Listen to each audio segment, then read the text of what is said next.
makes me laugh so much. That was not the question, but I just want you all to know that.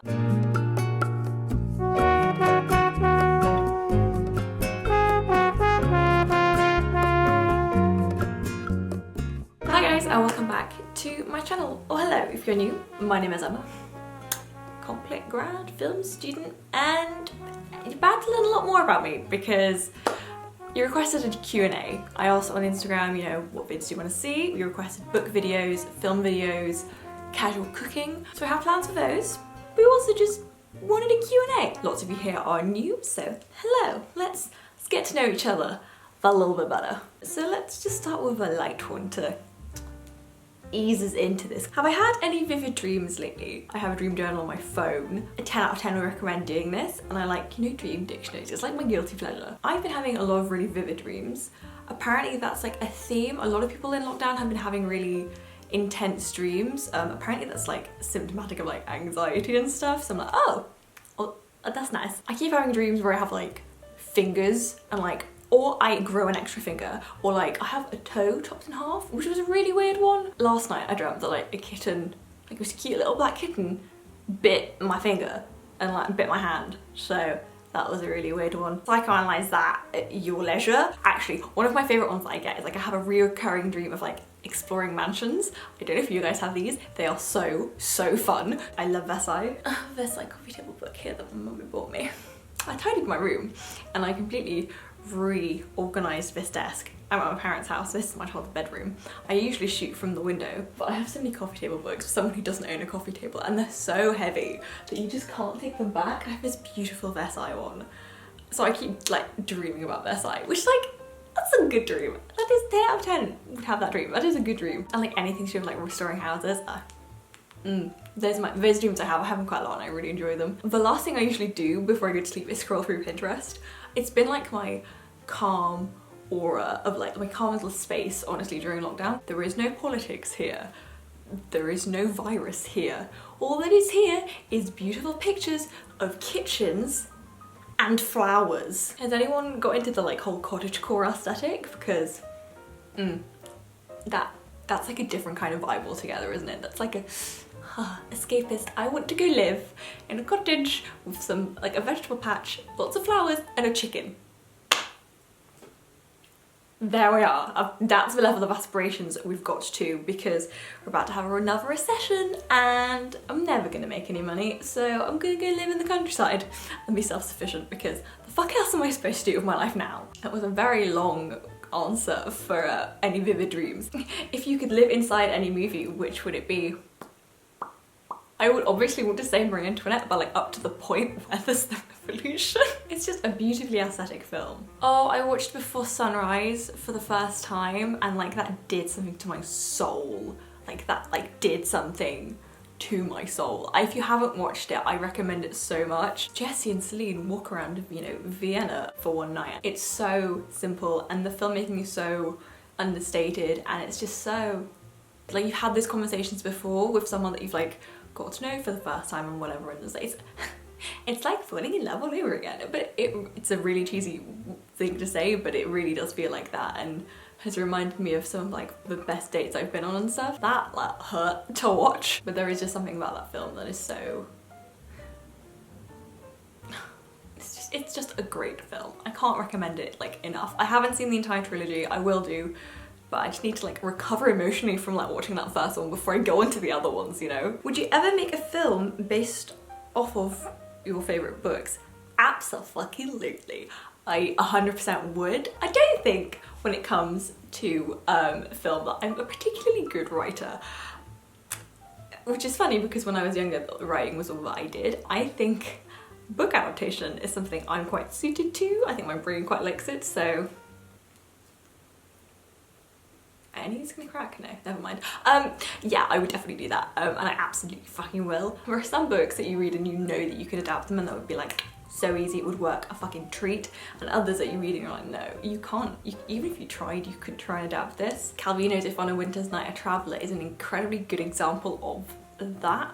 But then you could always do it in a way that like you just take the concept of it and then try and like do that. But yeah, I definitely would. And I don't know, I feel like maybe because I do literature and I've read so much, like, I really fucking care about some books that maybe, I don't know, maybe would people trust me more to do it?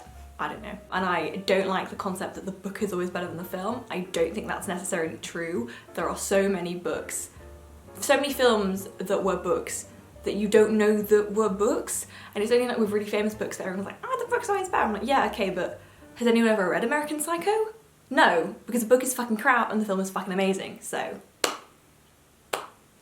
it's a stupid phrase and you should all stop saying it. And I know that a lot of you have internalized that, and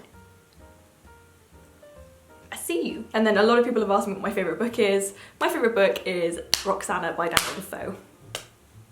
Just, it's a great book. Favourite tube line? I don't think I have a favourite tube line, but I can tell you that I really don't like the central line. Does that count? It's always hot and sweaty and kind of gross. Or like if you're on the oh my god, I've been away so long, I've forgotten the fucking tube line's called. The circle line and the district line are really annoying because those trains don't come very quickly. It's very irritating. My god, loads of you have asked, what am I gonna do after I graduate from uni? For those of you who are new and don't know, I graduated from my BA last year. I did a Bachelor of Arts in Comparative Literature. I'm now doing an MA. Everything's on hold at the moment with lockdown and coronavirus, so I don't really know how that's going to proceed. It's supposed to start again in August, but I am doing an MA filmmaking, so it is a practical degree, which is super fucking fun, and it's a 2-year course. I have 2 years to not really worry about that much. Maybe I'll regret saying that to you, but after I graduate, it's an industry course. You don't do like film school and then not go make films, or maybe you do, and I'm gonna be unemployed for the rest of my life. But yeah, I'm gonna, you know, get a job. The more of your friends that get jobs and stuff, the more it's like, I don't want to be perpetually a student. I've had this conversation with my brother, like, we don't want to do that. My parents are like, you should do a PhD, and we're like, no, you want to have jobs, please. Quite happy that I'm doing this course now as we're going to go into recession with coronavirus, so I feel like things should maybe be okay-ish when I graduate. I'm so lucky that I'm not like 2 years older, I guess. I have time. And also, you know, through school, through the people you're with and your teachers, whatever, like, I'll figure something out. The honest goddamn truth is I have no idea. I have no idea. That is why you go to film school, to have some kind of an idea. We'll see.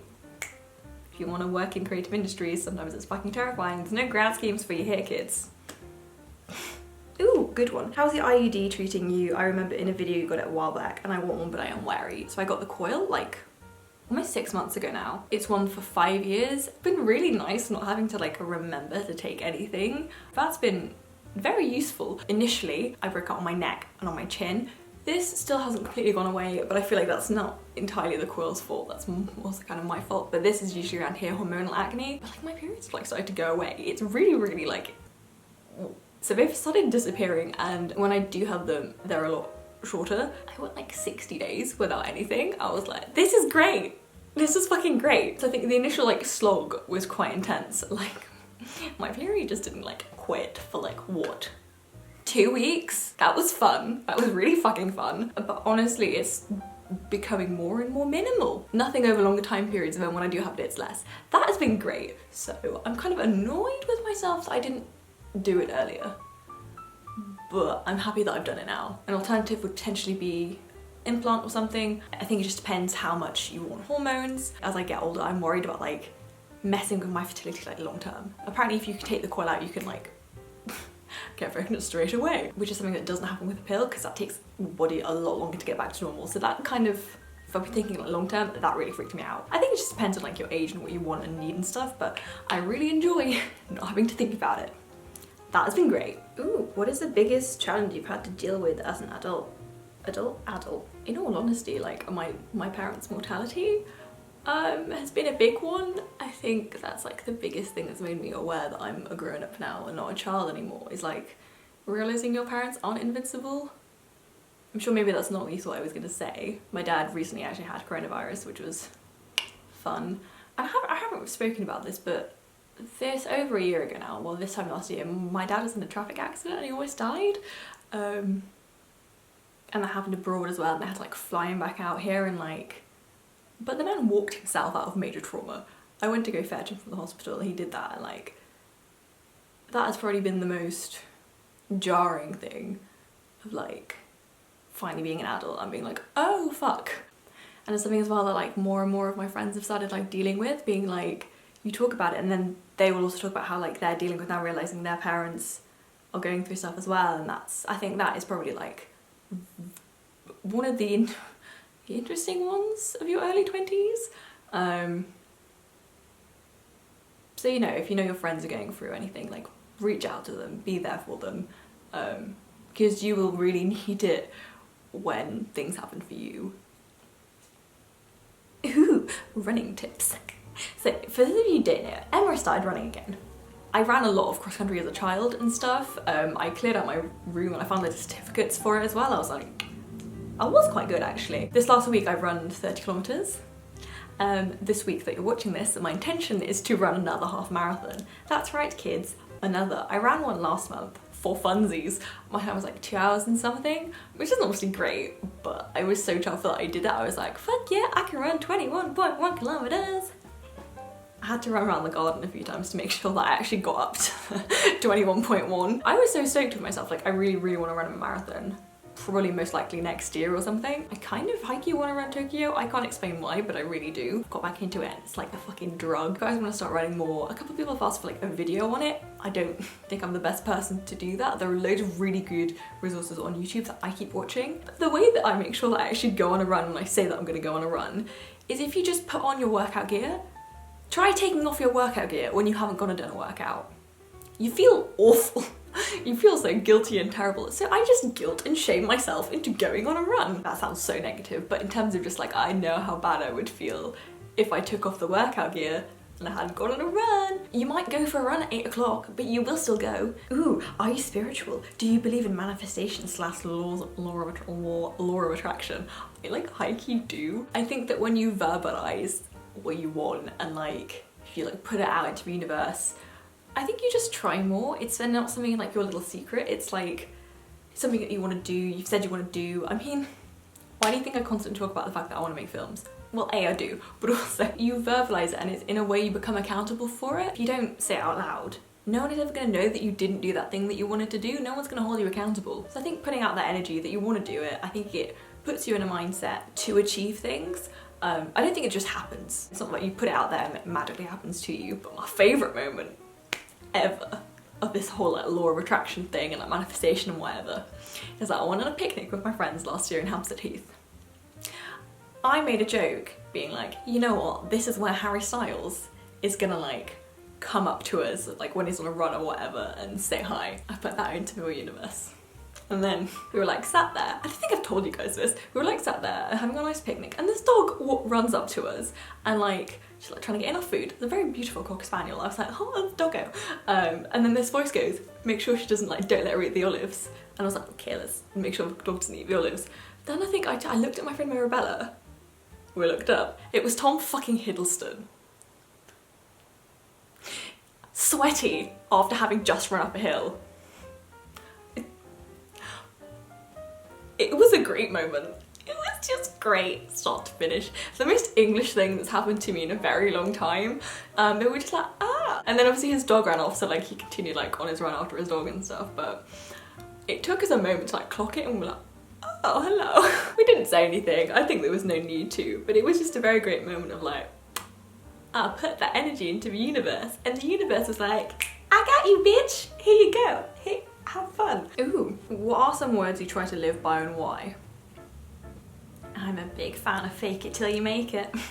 I am a big fan of fake it till you make it. I think it's probably my main one. I know I've said that on my channel before. As somebody who has been as anxious as I have, I think it's a little easier to like almost not inhabit personality, but kind of feel like you're putting on a performance, because then you have this like disconnect almost between how you're acting and who you are and how you feel. So very often if I'm in a situation that I know will make me really anxious, I will just tell myself to not act that way. And then if you act more confident, whatever, you do feel that and you become that and it doesn't bother you as much. It's honestly been like one of the things I've done that's made me like deal a lot better And I try to be a little bit more like, you know, que sera, sera, like what'll be, but that's only because I'm somebody who suffers so much when I can't do anything, and I hate when I can't do something about something, so that's just me trying to chill me out, because it doesn't work very well usually. Ooh, philosophy recommendations for someone just starting out with reading it.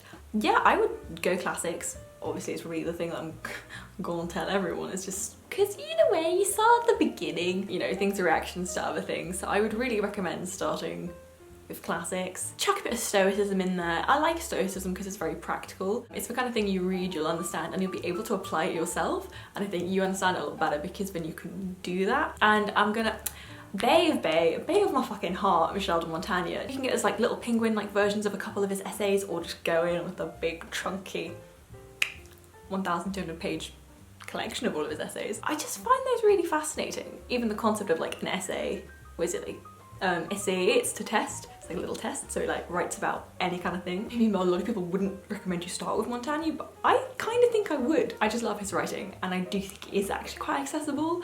Yeah, this does tell you to start with Montaigne, and you'll never have to read anything else ever because it'll take you your entire life to read it anyway. What is the best advice you've ever gotten? It's from my friend Annabelle. Two things. One thing that my friend Emily once told me was that there's no point in worrying because if you worry, you suffer twice. And that like blew my tiny mind. I was like, wow. Because it's very true, like why would I worry about something? Especially if there's nothing I can do about it, you may as well only worry when there is actually a problem instead of worrying about there being a problem. Because if you worry about there being a problem, and then there is a problem, you've stressed yourself out twice as much as it should have in the first place. And the other thing was something my friend Georgia said to me about like making something like your thing. I'm the sort of person who never wants to like infringe on when something is someone else's thing. Can't explain why I'm quite weird about stuff like that. But she was like, you never like come out of the womb. Like what her example was wearing red lipstick. Like wearing red lipstick was like her and I's like thing. And she said you just start doing it, and then you know, if you do it long enough, it becomes like your thing. And I was like, which I think one of the reasons I started wearing so many hats.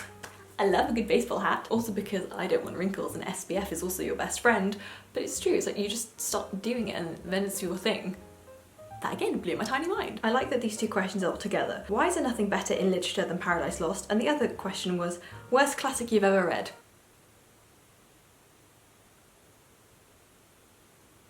There we go. Any further questions? No, didn't think so. Which of your brothers is more of a twat? Brackets, I have two brothers too. They're both equally as awful as the other, and I hate them both just as much. Honestly though, like I thought they were gonna be much worse to live with during quarantine. It's been fine. It's been fine. They both have their moments, as do I. Emma for Diplomat 2020. You know, if film doesn't work out, I'm just gonna go work in like the international community, clearly, because I can solve all of the conflicts with taking no opinionated political stance. What do you watch on YouTube? Brackets, I need recommendations. Watch Eve Cornwell. She did a fantastic fucking video on Oscar Pistorius, his trial. Like, honestly, she's fucking killing it. Every video she makes is fucking fantastic. Ashley, aka Best Dressed, her as well. Highly, highly, highly recommend. I love those two so much. Also because their fucking editing is just incredible. The stuff they talk about is like great. So just across the board, they just tick every fucking box. So them, absolutely. And then I've also been watching, for all of lockdown, skincare. Like YouTube has been like my fucking drug. Watch Skincare by Hiram, watch Beauty Within, watch Mixed Makeup. They will teach you the fucking science, and it will make all of the ingredients make so much more sense. I am a believer that you do not need expensive skincare at all, but you need the right things for your skin. Understand the ingredients, and that will get you a long way. Favorite 1D album and song? Brackets, important question. My favorite 1D album is probably Midnight Memories. I feel like that was just like the peak of like just the fandom, their success. Like that for me encapsulates such a moment in my life. A cliche would probably be to say Little Things, but Half a Heart has always, and Happily, have always had such a spot in my heart as well. Oh god. I've been going back into my like 1D like stan fucking phase at the moment. I'm watching so much. I'm watching these like 1D TikTok compilations. And whenever I'm sad, the two videos that I will watch like instantly cheer me up. It's that one video of when Aaron has a basketball and he's like trying to show off and be really cool, and he bounces it on the floor into his face. And every time I'm sad I watch that and it makes me laugh so much. And the other one, which is really funny, is when he was like caddying for like Rory McIlroy and then he like slips on like live TV. It's like I both want to give him a hug and laugh at him in equal parts, but it's just, oh. I have such a soft spot for Aaron, honestly. It makes me laugh so much. That was not the question, but I just want you all to know that. I'll link those two videos below because they really are so funny. How have you kept so positive after a breakup?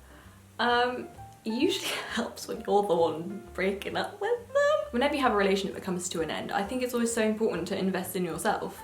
Someone else asked me like, how am I finding the single life? And the reality is like, I've got in the best mental and physical shape of my life. I'm doing hella fucking good, and my skin is almost, with the exception of this, is like 80% clear. I have looked after me and I've invested back into myself. Relationships come and go, boys and girls come and go. It's fine, you probably will find someone else. Just invest in you, because if you're not gonna pour that love into someone else, you pour it into yourself. Like fuck, you deserve it so much. So I'd say that's why. Like obviously, I made a banging breakup playlist. Like fuck me, that was it. It's so good. And like that, I don't know, I just made a great playlist and got in the best mental and physical shape of my life. So she is bursting out of lockdown. Oh my lord. It's fine, you'll find someone else, you'll move on. If you could only read one author the rest of your life, who would it be? Having said Montaigne, I want to go back to Montaigne. If that's all I'm ever allowed to read, I think I would choose him. He also has don't tell my mother or my father. I do want tattoos. I want like little ones. There's a Montaigne quote of like, if you pressed me to say why I loved him, it would be because he was he and I was I. That's from his thing on friendship, which is actually my favourite bit about it. It's not even about romantic love, it's about like platonic love. Depending how you want to interpret that, of course. Parce que c'était lui, parce que c'était moi. And just that, it gets me so deeply in my fucking soul. It's a lot for like how I see things and stand on things. Like, if I'm dating you, I want you to be my best friend. I don't necessarily just want like a boyfriend or a girlfriend. I'm like, I want you to be my best friend. Like, otherwise there is no point in me dating you. I have such a deep love for my friends. You know, just because you're friends with them doesn't mean you need to love them any less. Yeah, Montaigne, for sure. And then another thing on like the breakup single stuff, it's like, just invest your love into your friends. You know, like, put the energy that you would put into a boy on them. Like, just love them too. If you have love to give it to the people around you who've always been there. Where do I buy clothes? Recently, I'm so proud, all I bought in lockdown is like skincare and gym stuff. My gym stuff is Sweaty Betty and Gymshark. Most of my clothes come from or Urban Outfitters or Brandy Melville or Zara. Those have pretty much always been my three. I haven't bought new clothes in a very long time though. Like a very, very long time. And I know people don't necessarily like Brandy because of like the image of the brand and of the like one size fits all thing. My ass doesn't fit their trousers. Best shape of my life, my ass doesn't fit their trousers, like that's fine. But I do like that they have very simple designs. A lot of it is good quality and a lot of the fabrics are they're not synthetic fabrics, and also they don't change out their stock very often, which means that I also don't have the impulse to go in every a couple weeks because I know their shit is always the same, which means I can also coordinate everything together really well. That's why I like Brandy. I just wish there were more shops like Brandy that were not Brandy, if that makes sense. If you have any recommendations, I'm absolutely game to hear them. The only annoying thing is that I do like physically going into a shop. I don't like buying clothes online. A couple people have asked about long distance relationships. I was in a long distance relationship for almost, was it 4 years? Open lines of communication, always. And don't cheat on your girlfriend. It's probably the best advice I have for you. But honestly, like, keep communication honest and open, no matter how hard it hurts. Because in the long run, you'll do a lot less damage. A lot of people have asked when I can travel again, where I want to go. I want to go to France. I want to go see my goddamn cat. I have so many dreams about cats, and it's honestly because I miss Trevor so much. That cat is literally on my home screen. Shall I show you this? Have I shown you this? I should show you this. Just want to go see my cat. I'm sure you were expecting something more exotic. I just want to see my goddamn cat. I actually do want to go to Croatia though, and I do want to go to like Japan and stuff, so there's that too. But right now, I just want to see my goddamn cat. What has been your saving grace in lockdown? Honestly, music. I always do playlists by year, and I've realised that even in the first couple months of 2020, my playlist was already longer than my entire 2019 playlist was. I've been making a lot of like themed playlists, which I don't usually do, and I've been listening to a lot of albums. As I was getting ready, I was listening to Niall Horan's new album, Heartbreak Weather. It is a very good record. Look at me. Album, it's a really great album. I've gone back a few times to listen to Harry Styles' Fine Line, and and I listened to the 1975's new album. It is very 1975, but I think it's a bit too experimental even for them. Like, I'm not vibing with it as much as I liked the last one, which I have the t-shirt of, which is such a long album name that I can't remember what it is now. Something serious online relationships, yeah. Oh my god, and Kehlani's new album, Kehlani, It Was Good Until It Wasn't, that is a fucking good album. Fuck me, that is such a good album. My favourite songs on that are Serial Lover, Hate the Club, and Grieving. Oh, that's all, breakup albums, lol. But that is such a good album. Like, fuck me, that is a good album. And then, shit, Love, How I'm Feeling, that is also a very fucking good album. I loved so many like individual songs of this album and then realised it was all from the same album, and I was like, fuck me, I fucking love this album. I love Tattoos Together. It has a song with Troye Sivan on it. Shit, what was the other one that I really liked? It's fine, it's on screen, but honestly, music has been like, it's made it all so much better. It's been nice because I've just had times where I've just been listening to stuff, put my headphones on, lie on the sofa, in the sun. Nothing more than that. What am I doing? I'm vibing. Leave me the fuck alone. Would you consider moving to France? I would, yeah. My parents have a house there, and like I just feel like that is something that I would also want for myself, and I've been thinking about moving to Paris when I finish film school. Depending on where my life is at, like that's something I'm thinking about more and more, because where the fuck, like literally why the fuck wouldn't I? And then maybe it's the kick up my ass I need to do French. I haven't been learning French. Some of you have asked. No, I haven't been doing that. It's just not going very well. I think I need to stabilize into my new life of doing film school and stuff before I can like do that. And then obviously coronavirus threw a spanner in the works, so I have every intention to continue learning French at some point. What is your morning and night routine been like during lockdown? My sleep schedule is ruined.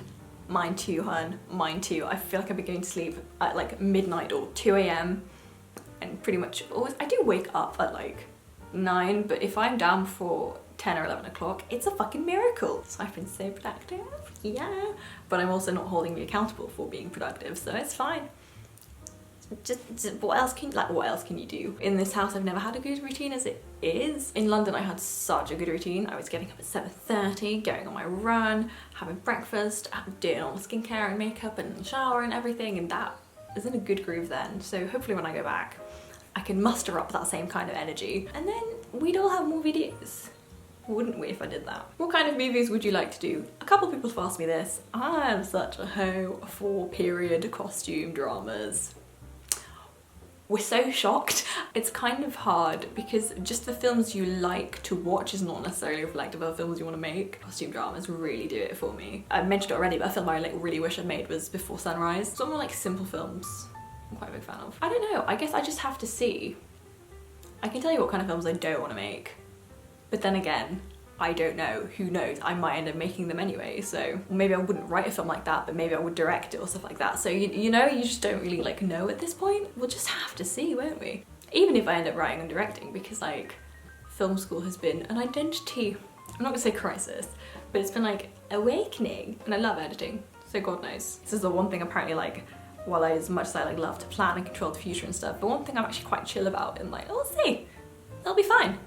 You're really never as lost as you think you are, trust me. And I think I'll leave it there.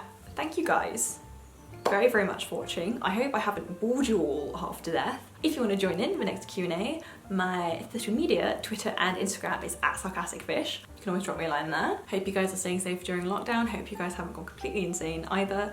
Like, subscribe and all the jazz, and I'll see you guys very soon. Bye.